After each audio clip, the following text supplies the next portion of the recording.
Good afternoon, morning, evening, whatever it may be when you're watching this. As I'm recording this, it's Sunday evening, so I'm calling this my Sunday night rant. Look, I have talked to a lot of parents over the last 4 to 6 weeks, and I'm hearing the same concerns over and over. I'm hearing a lot of confusion, and I don't think that the confusion is necessarily justified. So I want to try to hit on a few things to hopefully clarify a few things for everybody. But I want to start with what is my desired outcome? As a parent, what is your desired outcome for your son or daughter who's playing a particular sport, whether it's volleyball, football, baseball, basketball, soccer, badminton, whatever it may be? What is the desired outcome? Now, I'm hearing the same answers over and over from parents when it comes to volleyball. I'm hearing they want their kid to make the junior high team. I'm getting parents that the daughter maybe played a few years of rec, but they haven't played in club yet. Hey, I want her to be good enough to be able to make one of the teams. I'm hearing some that maybe they're a little more advanced and they're looking to be able to make the high school team. And then I'm hearing a lot of people, and for some of you, well, I won't go into it. I'm hearing college, all right? So I'm hearing, hey, I want my daughter or son to have a college scholarship. Now, I'm not going to go fully into detail because I'm hearing this from parents whose kids have never stepped on a court in junior high or high school yet, okay? Unless you are LeBron James, who happens to have a 13-year-old son who's on SportsCenter and YouTube videos everywhere, guess what? Your kid is not getting recruited at 13. Now, if you are LeBron James, ignore this, ignore the video, do your own thing, don't worry about it. For the rest of us, what we need to be concerned about is what does it take to, start here. If your kids never played junior high, they need to make junior high before they can make high school. They need to do high school before they can make college. However, this seems to be what I hear the most. I want to be able to play in junior high. I want to be able to play in high school. And then those that are saying, hey, I want my little Susie or little Johnny to get a college scholarship. So think about this as I'm about to go into this next section. If your desired outcome is for your child to make a particular team or to be able to play in college, keep that in mind as we dive into really what I think is the formula for success on this. All right, now understand there's going to be some basic oversimplification here. However, the basic formula for athletic success, you got to start with athleticism. Then in a team sport or individual as well, but you have to have athleticism, then skill. So it could be skill. If it's volleyball, you have a certain skill set. If it's baseball, a certain skill set. Skill for whatever sport you're trying to do. Athleticism plus skill will equal success. Okay, now here's where I'm getting parents, and particularly you moms. Y'all are stressing yourself out. When you're stressing yourself out, you're stressing your kid out. Okay, you think you're hiding it, you suck at hiding it, all right? It's not working. You're stressing your kid out. According to USA Volleyball, the average girl bails on volleyball at 13. Now, there's probably a whole host of reasons for that, but a good chunk of it, they're tired of the stress. It's become work. What started out as enjoyment, what started out as fun, what started out as camaraderie with teammates and a chance to explore something new and do something with a group of friends turned into mom yelling at the coach, mom yelling at the ref, mom stressing about the financial commitment involved, mom stressing about driving them from to and from, dad stressed at mom stressed at dad, whatever it may be. Just settle down, chill out, okay? What is it that you're looking for? If you've got your daughter or son involved in club sports, what are you looking for? Now, if it is for them to make a junior high team, make a high school team, or even a college scholarship, then your success would be by the attainment of making a team or getting that college scholarship. So if that's the success, that's how you're measuring your outcome, that is your desired outcome, well, then you need to develop athleticism, okay? So that's going to be the physical, that's going to be nutrition, and I would even put the mental down here as well. Then the skill. So you need to provide or get them in front of the best coaching,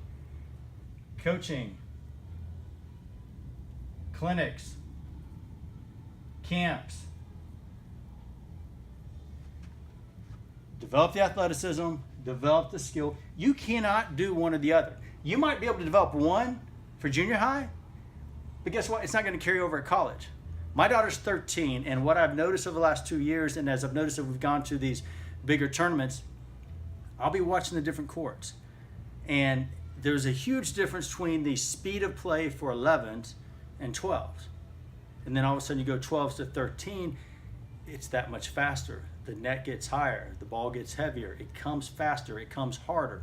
So if your kid is struggling getting to the ball at 11 or 12, well then you really need to be concentrating on your athleticism before they get to 13, before they get to 14, because each year it's going to get faster, okay? Now, here is one of the areas that I'm getting feedback and parents are concerned. I'm having well-meaning parents say, well, my daughter's on a really good team. They had a really good record. They did X, Y, and Z, but I don't feel like she's getting the coaching she needs. Okay? How are we measuring success? Is the goal of whatever club sport you're involved to win now? Do you want your little son or daughter to be a Little League All-Star?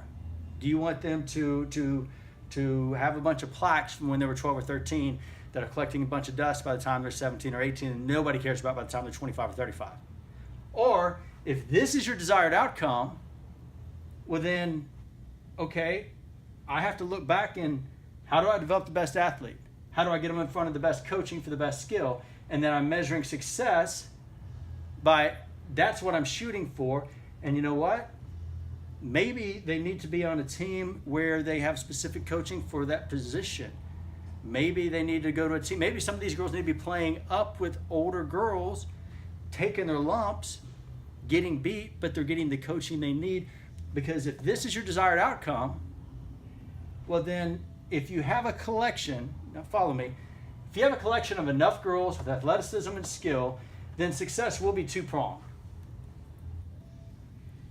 Okay?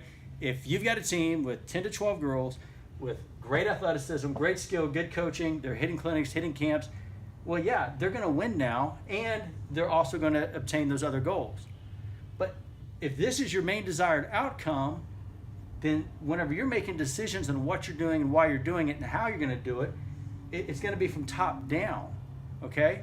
So it's the marshmallow. Don't want to extend this out too much longer, but there's a study by Stanford back in the 70s where they put a marshmallow in front of a kid and said, look, if you can wait 15 minutes, we'll bring you 2 marshmallows. And they'd leave the room. And the whole study was to see which kids would eat the marshmallow right then or which kids would wait the 15 minutes for the marshmallow, them to come in with a second marshmallow. They also did it with cookies. There's been several iterations of this. Then they tracked these kids for the next 20, 30 years and found that those that had the self-control at 6, 7, and 8 to wait for 2 marshmallows were much more successful in school, in their careers, in their marriage, across the board.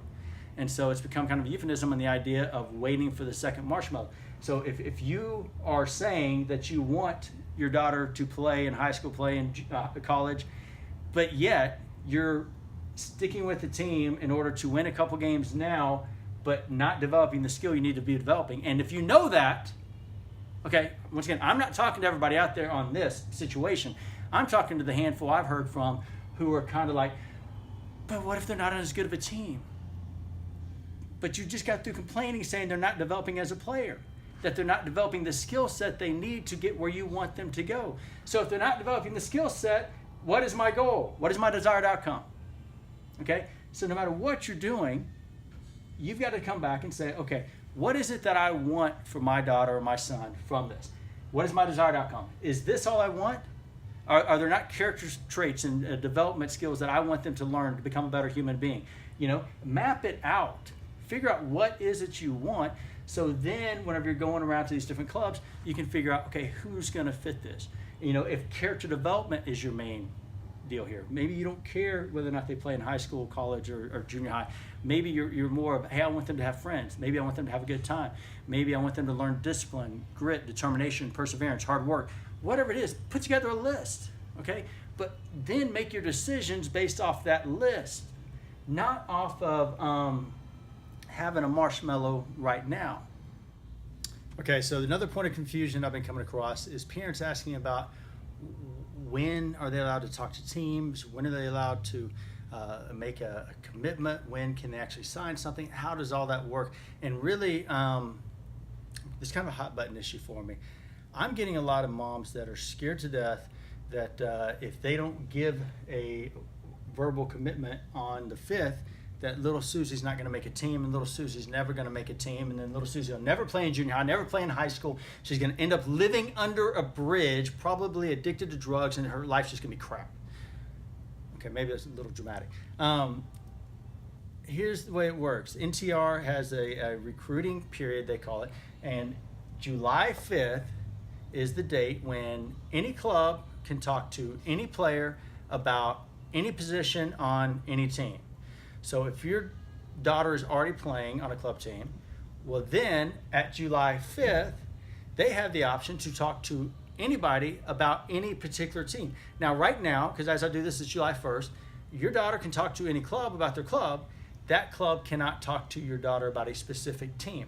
Now, where I'm getting parents that are skitzed out and calling me is that they're being asked by their existing clubs to make a verbal commitment on July the 5th.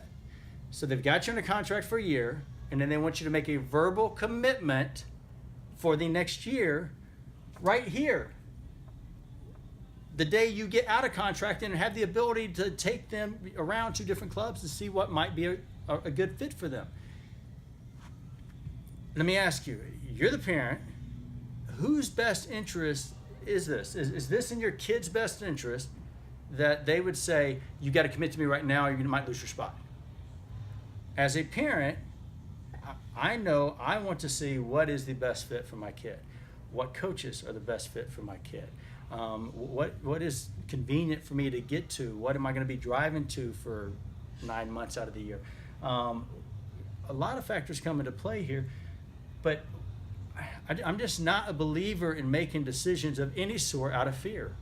And I'm not a believer in trying to give a scenario or create fear within a situation. We will talk to parents and players, and we'll talk to parents and players about specific teams on July 5th. We might give some verbal offers, but let me tell you something. A verbal offer means nothing, okay? Zero, nada. If you are 13 or under, July the 28th is when you can get an email from a club and you can accept it or decline it. This is all that matters. So you've got pretty much the whole month of July to take your little kid to as many places as you want. Let them get around other coaches. A different coach may say something the same, they may be saying the same message your kid's been hearing for 3 years, but in a different way, and it clicks. There are tons of clubs here in North Texas. There are a ton of clubs here in the Northwest Tarrant County or Northeast Tarrant County, Southwest Denton County, Wise County. There are a ton of clubs right here within 10 miles of the Fieldhouse Fitness Center. Go to as many as you can. Find the right fit for you. Find the right fit for your kid. Don't be bullied into thinking you've got to make a commitment on July 5th. Because if you do this, probably out of your own insecurity, not your kid's insecurity. Okay, I'm dealing with too many parents that are putting their insecurity off on their kid, and they're creating insecure kids. Your kid will be a hell of a lot more like you are now than what you were at that age. So parts of that may be good, but understand if you're dealing with anxiety, stress, and if you are, having your own concerns, insecurities, and everything else bleed into this process, your kid's picking up on it. All right? You're not in a vacuum. So just chill out. You got all month. You got to July 28th. Go to as many different clinics. Go to as many different tryouts. See what's going to be the best fit for you and your family. But don't feel like you have to make an obligated, any obligation right now or July 5th or any time within there. And now if you're comfortable in saying, hey, I've got our spot where we want to go, then great. By all means, give them a verbal, but the verbal don't mean anything. July 28th. That's when you get an email. You can accept, you can decline for whichever club that it is that you're trying to deal with. but don't let this stress you out. And by all means, don't be bullied in this process. Okay, one quick follow-up on that July 28th date. So July 28th is the first day that a club can make an offer and that you can accept an offer.